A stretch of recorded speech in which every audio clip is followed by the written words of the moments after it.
थाना प्रभारी बन करके इनके समय में भी हम लोग लगातार देख रहे हैं कि वही जो पुरानी जो रवैया थी वही बदस्तूर जारी है। और यह पूरा देखा जा रहा है कि जो कुछ है दबंग किस्म के लोग हैं वे लोग जाते हैं थाना में अपना दरखास्त देते हैं, तो बिना जांच पड़ताल का उनके आवेदन पर FIR हो जाता है।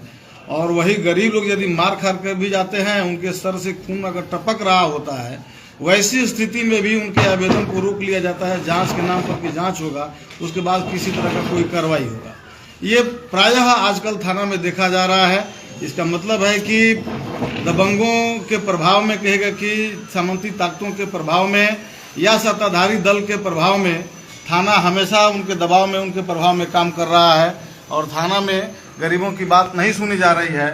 और इसीलिए कई जगह थाना के खिलाफ कभी कभी रह करके कहेगा कि लोगों का आक्रोश भी भड़क रहा है, देखने को मिल रहा है। इनके आने से पूर्व समय में भी कई बार थाना के खिलाफ, थाना के पदाधिकारियों के खिलाफ आक्रोश भड़का है और उसका परिणाम थाना को भी भुगतना पड़ा है। देखा गया है पहले भी उनके खिलाफ लोग सड़क पर उतरे हुए हैं और आर पार की मुड में भी जनता चली गई है कई एक बार, तो ऐसा देखा जा रहा है। तो गुस्सा लोगों का बढ़ता है, तो गुस्सा किसी स्तर तक जा सकता है, कहा नहीं जा सकता है। एक बात ये है। दूसरा ये चीज़ है कि हम लोग लगातार 3 महीना तक आंदोलन किए, हक दो वादा निभाओ आंदोलन के तहत कि भाई सरकार जो है 72,000 रुपये से कम का आय प्रमाण पत्र बनावे और गरीबों को मुख्यमंत्री उद्यमी योजना के तहत 2 लाख रुपया अनुदान दे, ताकि उनके जीवन में कुछ थोड़ा सा सुधार हो और वो अपने लघु कोई बिजनेस करके आप अपना माने काम चला सके।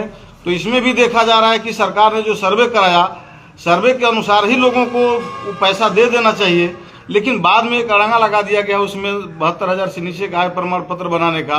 तो इसका मतलब है कि एक तरफ से देने की बात कहा गया और दूसरी तरफ से ये आय प्रमाण पत्र का शर्त जोड़ दिया गया है, उसको नहीं देने का बराबर है। और ये देखा जा रहा है कि कुछ लोगों को जो दिया गया है, जांच पड़ताल करने पर पता चल रहा है कि वे लोग उस लायक नहीं हैं, और जो लोग उस लायक है उनको जांच करने की बहाना बनाया जा रहा है। इसी अस्तर में अब तक नहीं दिया गया। हम लोग CO से 2 बार इस मामले में मिल चुके हैं और जब भी मिलते हैं हम लोग तो बार बार कहते हैं कि हाँ, हम अगले 1 सप्ताह में काम लगाएंगे, अगले 1 सप्ताह में फॉर्म आपका ऑनलाइन करवा देंगे, लेकिन ऑनलाइन भोरे के अंचल पदाधिकारी उस मामले में नहीं करवा रहे हैं। इसीलिए हम लोग क्षुब्ध होकर के 28 जनवरी से अनिश्चितकालीन धरना भूख हड़ताल पर हम लोग जाएंगे। वहां पर अनिश्चितकालीन जब तक कि वहीं पर लोगों को बुला करके और ऑनलाइन फॉर्म शुरू नहीं हो जाता है, लोगों का आय प्रमाण पत्र बनना शुरू नहीं हो जाता है, तब तक हम लोग वहीं पर बैठे रहेंगे।